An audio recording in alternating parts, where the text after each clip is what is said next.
हाँ जी, आगे चलिए आगे हैं तो बहुत ही अच्छी बात है। तो आज के इस वीडियो में हम पढ़ने वाले हैं क्लास 12th केमिस्ट्री। तो केमिस्ट्री का आज के इस वीडियो में हम दूसरा चैप्टर को पढ़ने वाले हैं जो है हमारा वैद्युत रसायन। तो वैद्युत रसायन का इस चैप्टर का ये पार्ट 1 है, मतलब ये कह सकते हैं कि लेक्चर 1 है। आज के इस वीडियो में हम इस चैप्टर की शुरुआत कर रहे हैं। तो देखिए, इससे पहले का जो पहला चैप्टर था विलयन, उसको हमने कंप्लीट करा दिया है। अगर आपने उसको नहीं देखे हैं, डिस्क्रिप्शन बॉक्स में केमिस्ट्री के नाम से एक लिंक आपको मिल जाएगा, उस पर क्लिक करके आप अच्छे तरीके से उसकी स्टडी कर सकते हैं। ठीक है ना। चलिए आज के इस वीडियो में हम इस चैप्टर की शुरुआत कर रहे हैं, पूरी बेसिक से हम इसको लेकर चलेंगे जी। ठीक है ना। चलिए जी, तो यहाँ पे हम बेसिक शुरुआत कर रहे हैं वैद्युत रसायन बोर्ड एग्जाम 2026 के लिए। सबसे पहला हमारे इसमें टॉपिक आता है कि विद्युत चालक किसे कहते हैं। विद्युत चालक क्या होता है जी, या सिंपल वे में इसे हम क्या कह सकते हैं, चालक कह सकते हैं। कि चालक क्या होता है, तो एक ऐसा पदार्थ जिसमें आसानी से विद्युत धारा प्रवाहित हो जाती है, तो उस पदार्थ को ही हम विद्युत चालक कहेंगे। मतलब हमने क्या बताया, मतलब हमने यही बताया कि एक ऐसा पदार्थ जिसमें आसानी से क्या हो, आसानी से विद्युत धारा प्रवाहित हो जाए, विद्युत धारा क्या हो, प्रवाहित हो जाए, उसी को हम क्या कहेंगे जी, उसी को हम क्या कहते हैं, उस पदार्थ को ही हम क्या कहेंगे, विद्युत चालक कहेंगे। सिंपल सी बात है कि ऐसा पदार्थ जिसमें विद्युत धारा आसानी से प्रवाहित हो जाती है, या हम ये भी कह सकते हैं कि विद्युत धारा प्रवाहित हो जाती है, उसे हम विद्युत चालक कहते हैं। ठीक है ना। यही बात हमने लिखा है कि वे सभी पदार्थ, मतलब वे सभी पदार्थ जिनमें विद्युत धारा प्रवाहित हो सकती है, उसे हम विद्युत चालक कहते हैं। ठीक है ना। वे पदार्थ जिसमें विद्युत धारा प्रवाहित हो जाती है, उसे हम क्या कहते हैं, विद्युत चालक कहते हैं। ठीक है ना। जैसे अगर हम इसका एग्जाम्पल से जानना चाहें तो यहाँ पे हम लिख दे रहे हैं एग्जाम्पल। जैसे कि आपको जो दिखाई देता है, जैसे कि धातुएं, जितनी भी धातुएं हैं आपके, उन सभी में क्या पाए जाते हैं, मुक्त इलेक्ट्रॉन पाए जाते हैं, जिसके कारण जितनी भी धातुएं हैं ना, उसमें विद्युत धारा आसानी से प्रवाहित हो जाएगी। दूसरा क्या है, विद्युत अपघट्य का जलीय विलयन है। दूसरा क्या है हमारा, विद्युत अपघट्य का जलीय विलयन।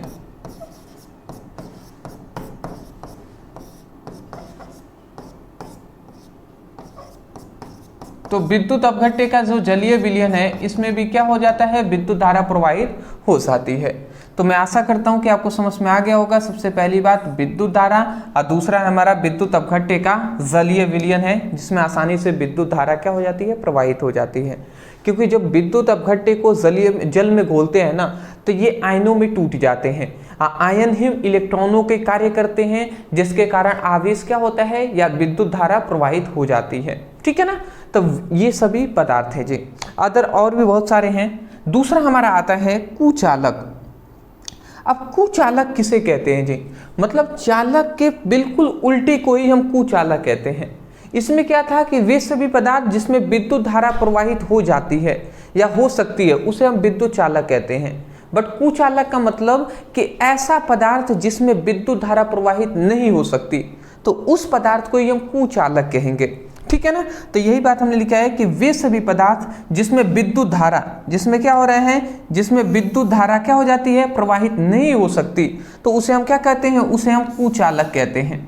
समझ रहे हैं कि ऐसा पदार्थ जिसमें विद्युत धारा प्रवाहित नहीं हो सकती, उसे हम कुचालक कहेंगे। जैसे कौन सा है जी, जैसे सूखी हुई जो लकड़ी होती है, सूखी हुई लकड़ी जो होती है ना, उसमें विद्युत धारा प्रवाहित नहीं हो सकती। ठीक है। जैसे कि कांच है, तो कांच में ना विद्युत धारा प्रवाहित नहीं हो सकती। जैसे कि शुद्ध जल है, शुद्ध जल में भी विद्युत धारा प्रवाहित नहीं हो सकती। जैसे कि प्लास्टिक है, जैसे कि रबड़ है, इन सभी में विद्युत धारा प्रवाहित नहीं हो सकती। तो ये सभी आप एग्जाम्पल लिख सकते हैं। मैं फिर भी यहाँ पे लिख के दिखा दे रहा हूँ, एग्जाम्पल में आप सभी ये लिखेंगे। ठीक है ना।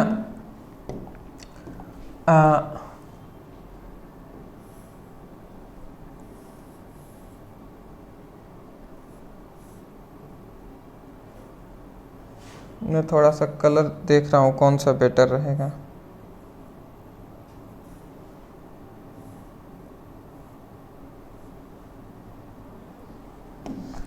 चलिए देख लेते हैं। तो इसमें एग्जांपल में क्या लिख सकते हैं, प्लास्टिक लिख सकते हैं,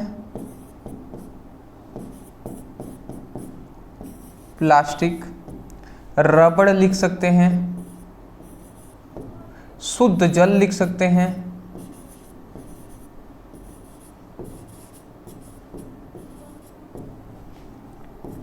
कांच लिख सकते हैं, कांच में भी क्या होता है, विद्युत धारा प्रवाहित नहीं होती है, ETC ये सभी हैं जी। तो ये मोस्टली आप याद रखेंगे, प्लास्टिक, रबड़, शुद्ध जल, कांच, इन सभी ऐसे पदार्थ हैं जिसमें विद्युत धारा प्रवाहित नहीं होती है। क्यों नहीं होती, क्योंकि इनमें मुक्त इलेक्ट्रॉन नहीं पाए जाते हैं। चलिए आप स्क्रीनशॉट ले लीजिए। चलिए जी, अच्छी बात है। नेक्स्ट अगला हमारा दूसरा टॉपिक आता है। देखिए अभी तक हमने विद्युत चालक पढ़ा कि चालक क्या होते हैं। अब हम पढ़ेंगे जो विद्युत चालक के प्रकार। तो विद्युत चालक के याद रखेंगे 2 प्रकार होते हैं जी। कितने प्रकार होते हैं, विद्युत चालक के 2 टाइप्स होते हैं, 2 प्रकार होते हैं।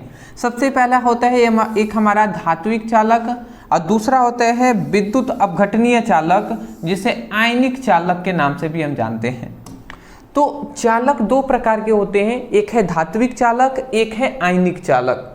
अब धात्विक चालक का मतलब क्या होता है कि देखिए धातु में मुक्त इलेक्ट्रॉन पाए जाते हैं। अच्छा एक बात मैं पहले ही आपको स्पष्ट कर दूं, देखिए कोई भी पदार्थ है तो उसमें विद्युत धारा प्रवाहित हो रही है या नहीं हो रही है, ये किस पर निर्भर करेगा, ये निर्भर इस पर करेगा ना कि उस पदार्थ में मुक्त इलेक्ट्रॉन है या नहीं, मुक्त इलेक्ट्रॉन उसमें है या नहीं।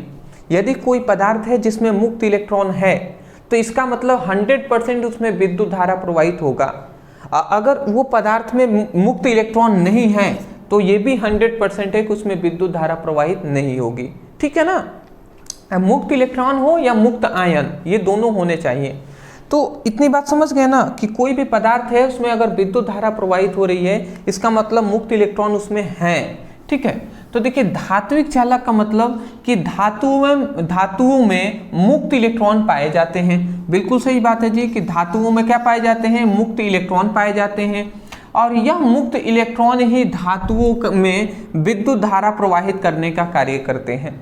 ठीक है ना, और यही जो मुक्त इलेक्ट्रॉन है ना, यही मुक्त इलेक्ट्रॉन क्या करते हैं, धातुओं में विद्युत धारा प्रवाहित करने का कार्य करते हैं।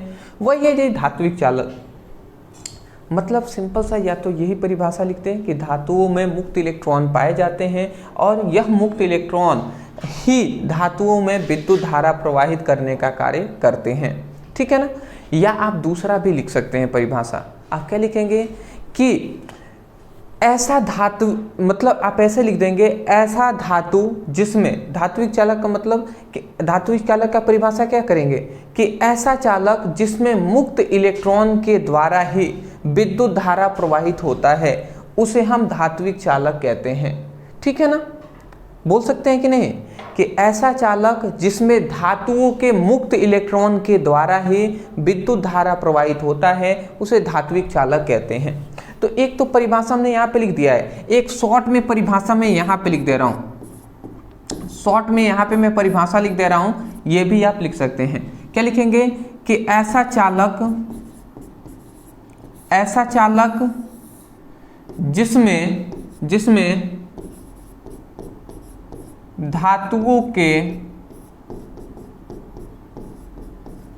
मुक्त इलेक्ट्रॉन के द्वारा, धातुओं के मुक्त इलेक्ट्रॉन के द्वारा क्या होता है, विद्युत धारा प्रवाहित होती है। विद्युत धारा क्या होती है, विद्युत धारा प्रवाहित होती है, प्रवाहित होती है, तो उस चालक को हम धात्विक चालक कहेंगे। मतलब ऐसा चालक जिसमें धातुओं के मुक्त इलेक्ट्रॉन के द्वारा विद्युत धारा प्रवाहित होती है तो उस चालक को धात्विक चालक कहते हैं। या तो आप ये बोल दें, जो आपको सिंपल लगे वो आप कीजिएगा, या तो आप ये परिभाषा बोल दें, या आप ये कह दीजिएगा कि धातुओं में मुक्त इलेक्ट्रॉन पाए जाते हैं तथा यह मुक्त इलेक्ट्रॉन ही धातुओं में विद्युत धारा प्रवाहित करने का कार्य करते हैं, धात्विक चालक कहलाते हैं। इस तरीके से लिख लीजिएगा। समझ रहे हैं आप? मैं आशा करता हूं कि अब आपको आसानी से समझ में आ रही होंगी, ठीक है ना? ठीक है, चलिए मैं इसको इरेज कर दूं, या चलिए मैं इरेज नहीं कर रहा हूं, यहीं पे ऊपर एग्जाम्पल भी मैं लिख दे रहा हूं। एग्जाम्पल आप याद रखेंगे, जैसे कि Fe हो जाएगा, जैसे कि Ag हो जाएगा, जैसे कि कॉपर हो जाएगा, ठीक है ना, जैसे एल्यूमिनियम हो जाएगा ETC। तो ये हमने एग्जाम्पल यहाँ पे धात्विक चालक का दे दिया है। दूसरा आता है विद्युत अपघटनीय चालक या आयनिक चालक। देखिए, एक तो ये लंबा सा परिभाषा हम बता रहे हैं आपको, आप परेशान नहीं होंगे। एक हम आपको शॉर्ट में भी परिभाषा बताएंगे जिससे आपको आसानी से ये याद हो जाए। पहले लंबा वाला थोड़ा सा परिभाषा डीप में समझ लेते हैं। विद्युत अपघटनीय चालक या आयनिक चालक। आयनिक चालक का मतलब जिसमें विद्युत धारा आयनों के द्वारा प्रवाहित होते हैं, ठीक है ना। चलिए कोई नहीं, हम पढ़ते हैं। कह रहा है कि जो रासायनिक पदार्थ जल में घुलकर आयनों में, यहाँ पे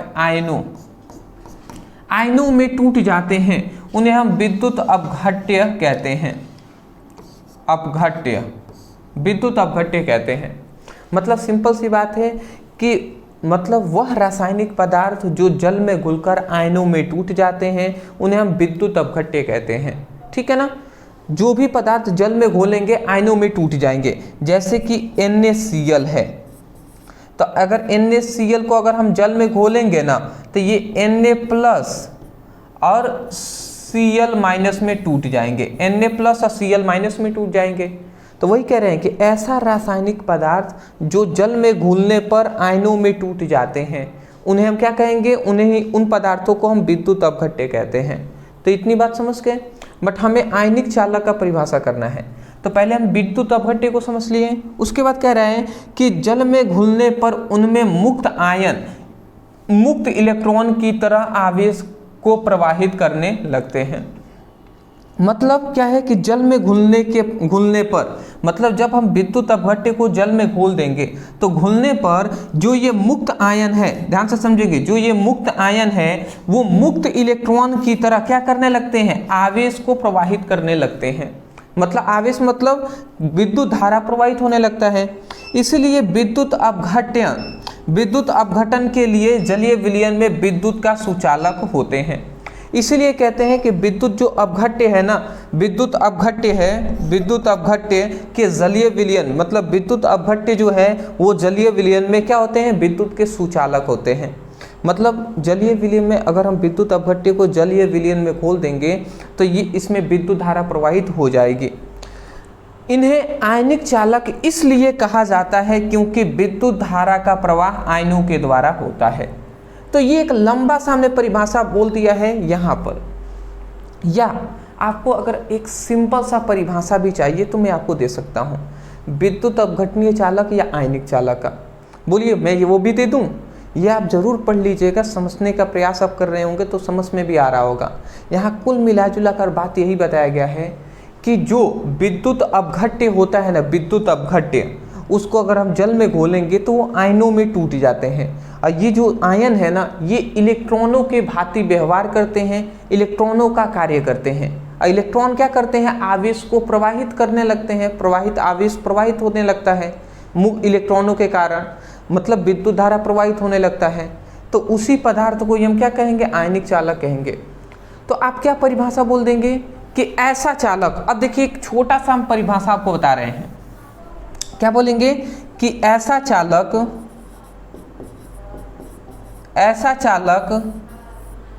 जिनमें विद्युत धारा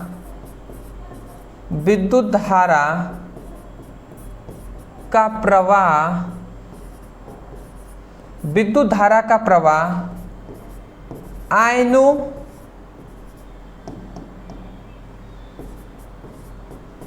द्वारा होता है। विद्युत धारा का प्रवाह आयनों के द्वारा होता है।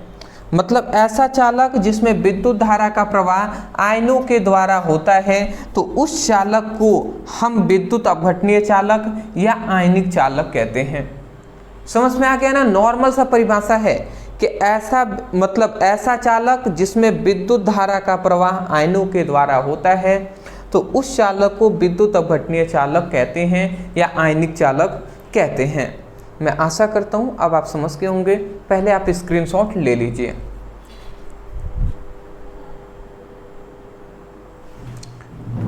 इसका एग्जाम्पल आप लिख भी सकते हैं। इसका एग्जाम्पल आप क्या क्या लिख सकते हैं जी? इसका एग्जाम्पल आप लिख सकते हैं जैसे कि विद्युत अपघट्य का जो जलीय विलयन है वो आप लिख सकते हैं। ठीक है ना? ठीक है, चलिए हम आगे बढ़े। चलिए जी, तो इसका आप एग्जाम्पल अगर लिखना चाहें तो आप लिख सकते हैं। क्या लिख सकते हैं जी? अच्छा, इसको मैं इरेज नहीं कर रहा हूँ, यहाँ से आप याद कर लीजिएगा। ऐसा चालक जिसमें विद्युत धारा का प्रवाह आयनों के द्वारा होता है उसे हम क्या कहते हैं? उस चालक को विद्युत अपघटनीय चालक कहते हैं। जैसे आप यहाँ पे एग्जाम्पल में लिख दे रहा हूँ, विद्युत अपघट्य का जलीय विलयन।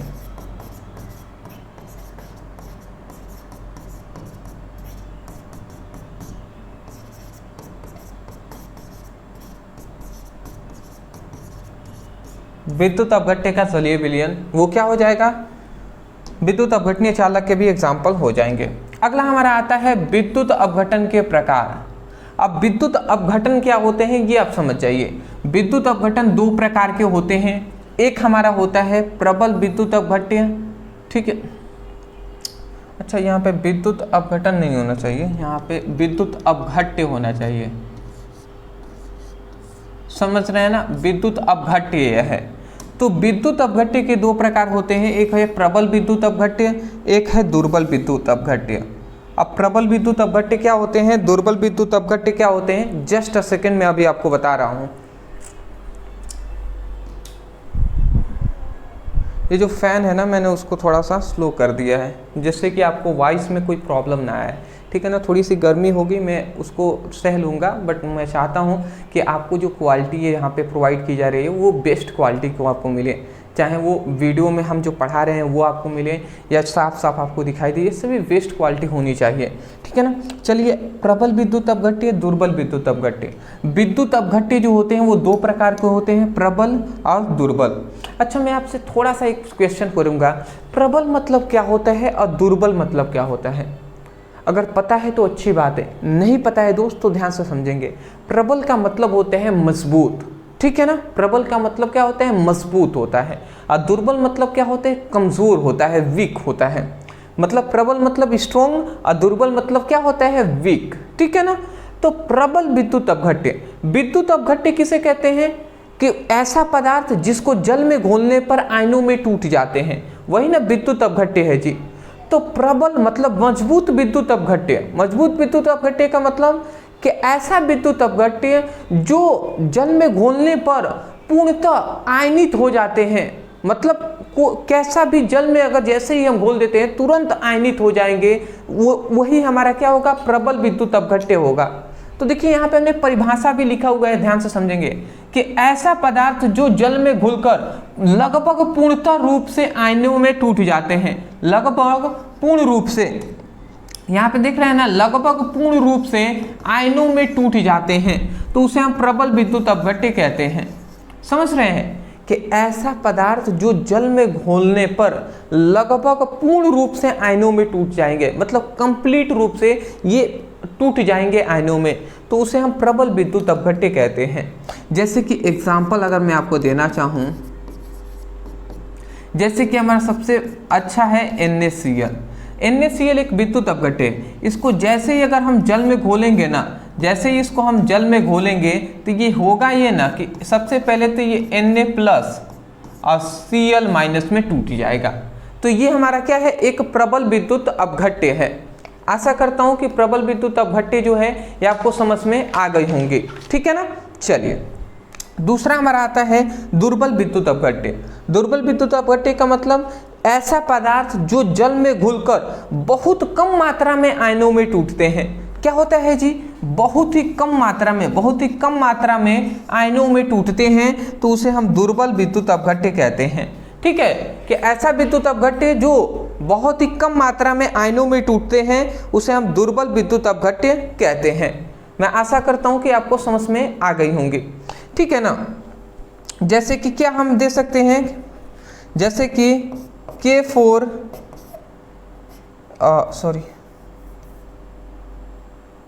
जैसे हम एग्जांपल दे सकते हैं K4 FeCN का होल 6। ये एक हमारे पास एक क्या है, विद्युत अपघट्य है। अगर हम इसको तोड़ेंगे ना तो ये वास्तव में जानते हैं K4 मतलब 4K, ऐसे हम लिख सकते हैं 4K प्लस और FeCN का होल 6 माइनस में टूट जाएंगे, ठीक है ना। तो ये आप याद रखेंगे। तो ये दुर्बल विद्युत अपघट्य होते हैं जो आसानी से आयनों में नहीं टूटते हैं, ठीक है ना। मतलब टूटेंगे तो जरूर, विद्युत अपघट्य है तो वो आयनों में टूटेंगे, बट बहुत ही कम मात्रा में जो टूटेंगे वो दुर्बल विद्युत अपघट्य, बहुत ही अधिक मात्रा में जो टूटेंगे वो हमारा प्रबल विद्युत अपघट्य हो जाएगा। मैं आशा करता हूँ आप समझ के होंगे। हाँ, एक आपको मैं वर्क दे रहा हूँ यहाँ पे, प्रबल विद्युत अपघट्य और दुर्बल विद्युत अपघट्य, इन दोनों का आपको जो एग्जाम्पल है वो हमें कमेंट सेक्शन में बताना है। कम से कम और दो आपको एग्जाम्पल इन दोनों को बताना है। स्क्रीनशॉट आप ले लीजिए, ले लिए होंगे। चलिए जी, नेक्स्ट हमारा आता है नेक्स्ट हमारा आता है धात्विक चालक और विद्युत अपघटनीय चालक में अंतर। अब धात्विक चालक और विद्युत अपघटनीय चालक में अंतर। धात्विक चालक तो ये हमारा हो गया धात्विक चालक,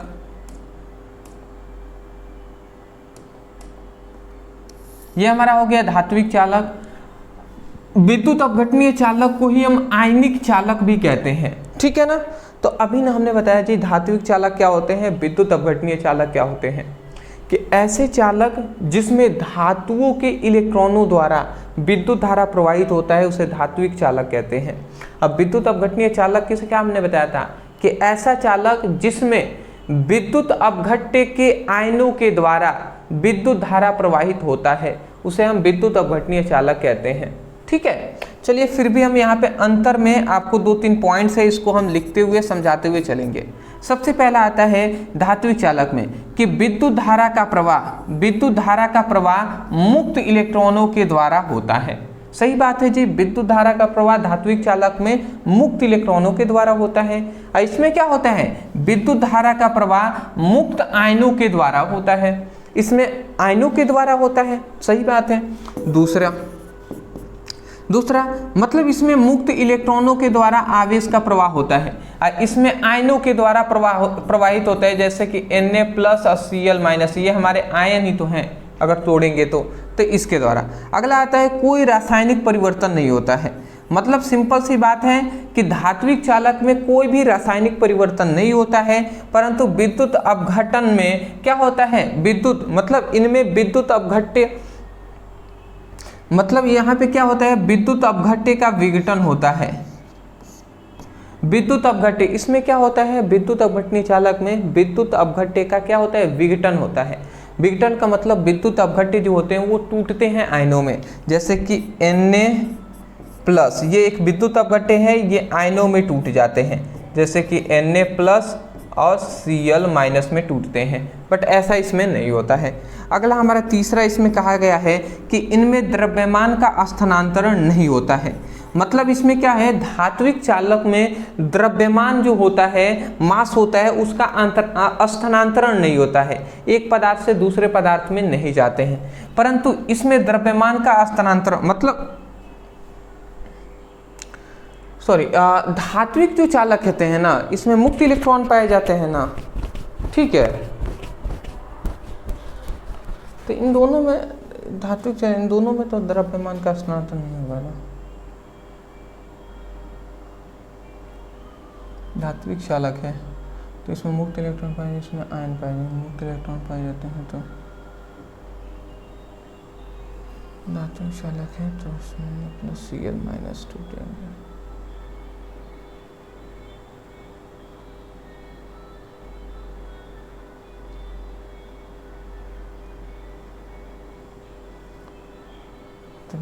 का स्थानांतर में, तो इसमें होता है Na प्लस और Cl माइनस में हो जाए तो आयनों में टूटेंगे। चलिए इसमें अभी डाउट है, ये आप नहीं करेंगे जी, ये तीसरा आप नहीं करेंगे, इसमें मैं डाउट है मुझे। ठीक है, मुझे लगता है कि द्रव्यमान का स्थानांतर इसमें क्या होता है, इसमें होता है, मतलब इसमें होता है जी, इसमें नहीं होता है ऐसा मुझे लग रहा है। बट कोई नहीं, इसको मैं जांच करके लूँगा, ठीक है ना। गलत बिल्कुल भी आपको नहीं पढ़ना है। 4 हमने इसलिए एक्स्ट्रा लिखा है कि कम से कम 3 आप समझ जाएं, उसको लिख लेंगे, इसको नहीं। चौथे को आप याद कर लीजिएगा। इसमें उत्पन्न प्रतिरोध मुक्त इलेक्ट्रॉनों के धातुओं परमाणुओं पर टकराने के कारण उत्पन्न होते हैं। मतलब सिंपल सी बात यह है कि धात्विक चालक में जो उत्पन्न प्रतिरोध होते हैं, उत्पन्न जो प्रतिरोध होते हैं वो मुक्त इलेक्ट्रॉनों के धातु परमाणु से टकराने के कारण उत्पन्न होते हैं। जबकि विद्युत अपघटनीय चालक में जो उत्पन्न प्रतिरोध होते हैं वो मुक्त आयनों के विलायक परमाणुओं में टकराने के कारण उत्पन्न होते हैं। मतलब सिंपल सी बात है, धात्विक चालक में जो प्रतिरोध उत्पन्न होगा ना, प्रतिरोध उत्पन्न होगा वो मुक्त इलेक्ट्रॉनों के परमाणुओं के टकराने के कारण होता है। विद्युत अपघटनीय चालक में जो उत्पन्न प्रतिरोध होता है ना, वो आयनों के क्या होते हैं, Na प्लस जो आयन होते हैं मुक्त आयनों के विलायकों के परमाणुओं को टकराने के कारण उत्पन्न होता है।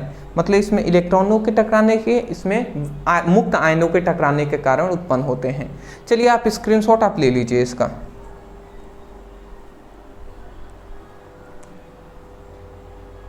ठीक है दोस्त, चलिए नेक्स्ट हमारा आता है यहाँ पर धात्विक चालक, सॉरी धात्विक चालक नहीं, चालकता। चालकता किसे कहते हैं, चालकत्व भी या चालकता भी हम कह सकते हैं। चालकता या चालकत्व क्या होता है, तो किसी विद्युत अपघट्य के जलीय विलयन द्वारा विद्युत धारा प्रवाहित करने की क्षमता को उसकी चालकता कहते हैं। चालकता कैसे कहते हैं जी, कि कोई भी विद्युत अपघट्य के जलीय विलयन में, ठीक है, मतलब सिंपल सी बात है, एक बड़ा सा बर्तन है, इसमें हमने क्या कर दिया है, इसमें पहले से जल भरा हुआ है, इस जल के साथ हमने NaCl भी इसमें घोल दिया। तो NaCl जैसे ही घोल दिए तो अब ये क्या हो गया, जल में NaCl घुल गए ना, तो अब इसे हम क्या कहेंगे, विद्युत अपघट्य का जलीय विलयन कहेंगे। विद्युत अपघट्य का जलीय विलयन, समझ रहे हैं, विद्युत अपघट्य का ये जलीय विलयन है। तो हम यही कह रहे हैं कि विद्युत अपघट्य के जलीय विलयन द्वारा मतलब क्या होता है, विद्युत धारा प्रवाहित करने की क्षमता। अब इसमें हम क्या करेंगे, इसमें विद्युत धारा प्रवाहित करेंगे, तो विद्युत धारा प्रवाहित करने की जो क्षमता होती है, जो कैपेसिटी होती है, वही क्या कहलाती है, उसकी चालकता कहलाएगी। तो सिंपल सी बात आप परिभाषा बोल देंगे कि किसी विद्युत अपघट्य में, मतलब किसी विद्युत अपघट्य के जलीय विलयन में विद्युत धारा प्रवाहित करने की क्षमता को क्या कहते हैं, चालकत्व कहते हैं या विद्युत चालकता कहते हैं। ठीक है ना। अगला हमारा दूसरा आता है, यहाँ पे एक और बात याद रखेंगे, ये आप समझ के देखिए, एक और बात मैं यहाँ पे बता दूं, जो चालकता होती है ना, वो प्रतिरोध के व्युत्क्रम के, मतलब यहाँ पे 1/r, इसका एक फॉर्मूला आप याद रखेंगे कि C = 1/r होता है, जहाँ R क्या है जी, R है प्रतिरोध और C क्या है, चालकता है। तो हम यहाँ पे क्या कह रहे हैं कि कोई भी, हम ये भी कह रहे हैं कि किसी विद्युत अपघट्य के जलीय विलयन में उत्पन्न प्रतिरोध के व्युत्क्रम को विशिष्ट, मतलब क्या कहते हैं, चालकता कहते हैं या चालकत्व कहते हैं। मतलब सिंपल सा, प्रतिरोध के व्युत्क्रम को चालकता कहते हैं या हम चालकत्व भी कह सकते हैं, चालकत्व कहते हैं। तो बताइए सबसे पहली बात, इतनी बात आप बोल देंगे या नहीं बोल देंगे, बोल देंगे या नहीं? क्या हमने बोला है जी, नॉर्मल से तो हम कह रहे हैं कि प्रतिरोध के व्युत्क्रम को क्या कहते हैं, चालकता कहते हैं। इसका मात्रक आप याद रखेंगे, इसका मात्रक आप याद रखेंगे ओम इनवर्स, ठीक है ना। ओम इनवर्स आप याद रखेंगे या दूसरा आप याद रखेंगे सीमेंस, ठीक है ना। ओम याद रखेंगे या दूसरा आप याद रखेंगे इसका सीमेंस, जिसको हम S से भी दर्शाते हैं। तो ये इसका मात्रक आप याद रखेंगे। अगला हमारा आता है दूसरा, विशिष्ट चालकत्व, या जिसे हम क्या कहते हैं, देखिए चालकत्व कहे या चालकता कहे दोनों बात एक ही है। तो विशिष्ट चालकत्व कहे या विशिष्ट चालकता दोनों बात एक ही होता है। तो यहाँ पे कह रहा है कि किसी चालक के विशिष्ट प्रतिरोध के व्युत्क्रम को विशिष्ट चालकता कहते हैं। मतलब किसी भी क्या कह रहे हैं, मतलब किसी चालक के विशिष्ट प्रतिरोध के व्युत्क्रम को विशिष्ट चालकता कहते हैं। विशिष्ट चालकता मतलब कप्पा इक्वल टू 1 क्या होता है, रो होता है। ये इसका फॉर्मूला है, इसको आप याद रखेंगे। जहाँ पे ये क्या है जी, जहाँ पे ये रो क्या है, ये हमारा है विशिष्ट प्रतिरोध।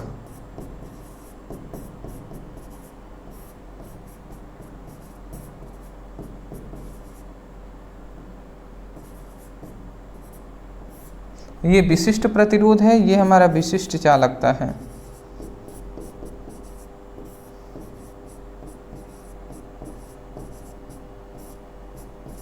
समझ रहे हैं? तो विशिष्ट प्रतिरोध के व्युत्क्रम को विशिष्ट चालकता कहते हैं। ये विशिष्ट प्रतिरोध है, ये 1 के नीचे है, इसलिए व्युत्क्रम कहते हैं। ठीक है ना, व्युत्क्रम का ये चिन्ह है। तो विशिष्ट प्रतिरोध के व्युत्क्रम को विशिष्ट चालकता कहते हैं। तो ये फॉर्मूला आप हमेशा याद रखेंगे।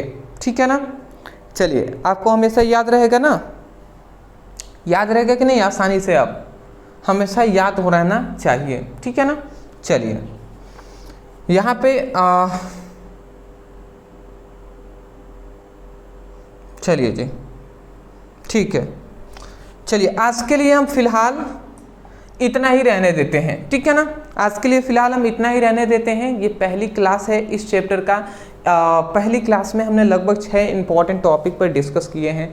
तो ऐसे ही रेगुलरली आपकी क्लासेस चल रही हैं, चलती रहेंगी, मुझे पूरा विश्वास है। तो मैं यही कहूँगा, यदि वीडियो पसंद आया तो वीडियो को लाइक करने के साथ साथ चैनल पर नए होंगे सब्सक्राइब कर लीजिएगा। इससे पहले के डिस्क्रिप्शन बॉक्स में पहले चैप्टर का लिंक है, और सीक्वेंस वाइज आगे की भी हो सकता है आप कुछ महीनों बाद या हो सकता है 10 दिन 15 दिन बाद आप देख रहे होंगे वीडियो को, तो बहुत सारे टॉपिक हमने इसके आगे भी करा दिए होंगे।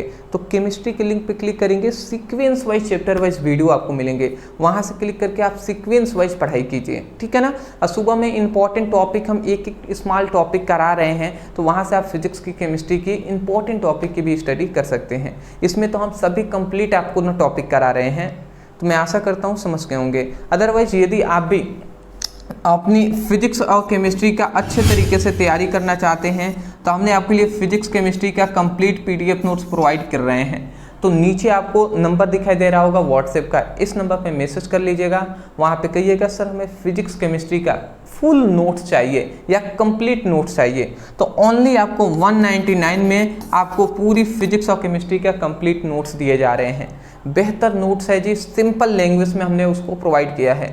देखिए आप तो किताब भी तो खरीद सकते हैं ना, बट किताब थोड़ी सी महंगी भी हो सकती है आपको पड़े, और दूसरी बात महंगी और सस्ती की बात अलग है। बात यह है कि जिसमें आपको आसानी से सिंपल लैंग्वेज में समझ में आ जाए वही ना बेटर है जी।